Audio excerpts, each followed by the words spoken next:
नाज़रीन आदाब, मैं खालिद शहबाज, आप देख रहे हैं गवाह न्यूज़। नाज़रीन आगे बढ़ने से पहले आपसे गुजारिश है कि आप हमारे चैनल को सब्सक्राइब ज़रूर करें ताकि आप तक हमारी वीडियोस जल्द से जल्द पहुंच सकें और बेल आइकन दबाना ना भूलें। नाज़रीन, पाकिस्तान को तालिबान की हिमायत की पहली सज़ा आज मिल गई जब न्यूजीलैंड क्रिकेट बोर्ड ने पाकिस्तान के साथ क्रिकेट सीरीज़ मनसूख कर दिया। रावलपिंडी में आज वनडे मैच खेला जाने वाला था। खिलाड़ियों से होटल के कमरे में रहने के लिए कहा गया था। इसकी वजह किसी इम्कानी खतरे को टालना है। बास एजेंसियों ने इन्हें इम्कानी तखरीबकारी से चौकस रहने के लिए कहा। दूसरी तरफ पाकिस्तानी क्रिकेट बोर्ड का कहना है कि सिक्योरिटी इंतजाम से न्यूजीलैंड के खिलाड़ी और अहदेदार पूरी तरह मुतमईन थे। कुछ देर बाद टॉस किया जाने वाला था कि सीरीज़ रद्द करने की इत्तला दी गई। न्यूजीलैंड की टीम लगभग 18 बरस बाद पाकिस्तान के दौरे पर है। दोनों ममालिक के दरमियान 3 वनडे और 5 T20 मैचेस खेले जाने वाले थे। पाकिस्तान के तालिबान की हिमायत के बाद अंदेशा है कि पाकिस्तान में बड़े पैमाने पर दहशतगर्दी के वाक़यात पेश आ सकते हैं। क्रिकेट सीरीज़ की मनसूखी से पाकिस्तान और इमरान खान की साख मुतासर हो सकती है। 17 सितंबर को किसी ने यौम निजात मनाया तो किसी ने यौम एहसान।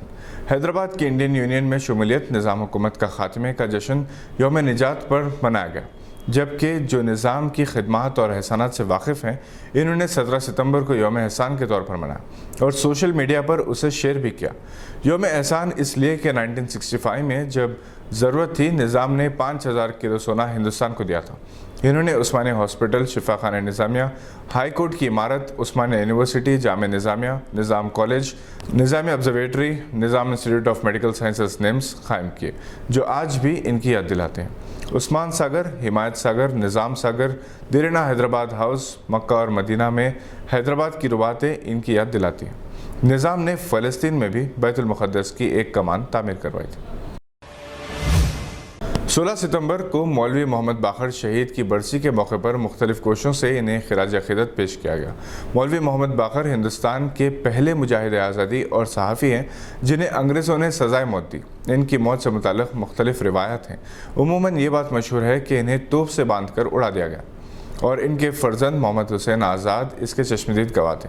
मौलवी बाकर को इनके अपने अखबार में मुजाहिदीन आज़ादी की खबरें छापने और अंग्रेज़ों की मुखालिफत की पादाश में गिरफ़्तार किया गया था और फिर सज़ाए मौत दी गई। इनकी बरसी के मौके पर न्यूज़ 18 उर्दू ने अपने खुसूसी प्रोग्राम ख़ास बात में एक मुबाहिस का एहतमाम किया जिसमें प्रोफेसर अख्तर अल वासित, डॉक्टर सैयद फ़ाज़िल हुसैन परवेज़, मासूम मुरादाबादी, कुर्बान अली ने हिस्सा लिया। विसाल आज़म एंकर थे। इस मुबाहिसे के शुरका ने इत्तफ़ाक़ किया कि मौलवी मोहम्मद बाकर को जो मकाम मिलना चाहिए था वो इन्हें नहीं दिया गया। प्रोफेसर अख्तर अल वासित ने कहा कि सिर्फ मौलवी बाकर ही नहीं, कई मुस्लिम मुजाहिदीन आज़ादी के साथ भी ऐसी ही नाइंसाफ़ी की गई। मुमताज़ सहाफ़ी मासूम मुरादाबादी ने पहले शहीद सहाफ़ी मौलवी मोहम्मद बाकर की बरसी के मौके पर अपनी हिंदी किताब 1857 की क्रांति और उर्दू पत्रकारिता की रस्म इजरा का एहतमाम किया। प्रेस क्लब इंडिया में मुनक़िद तक़रीब में मीम अफजल, इस्माइल ज़फ़र ख़ान और कई सरकर्दा शख्सियात ने शिरकत की और मासूम मुरादाबादी की खिदमात को खिराज तहसीन पेश किया। आज के बुलेटिन में बस इतना ही। मज़ीद मालूमाती वीडियोज़ के लिए देखते रहिए गवाह।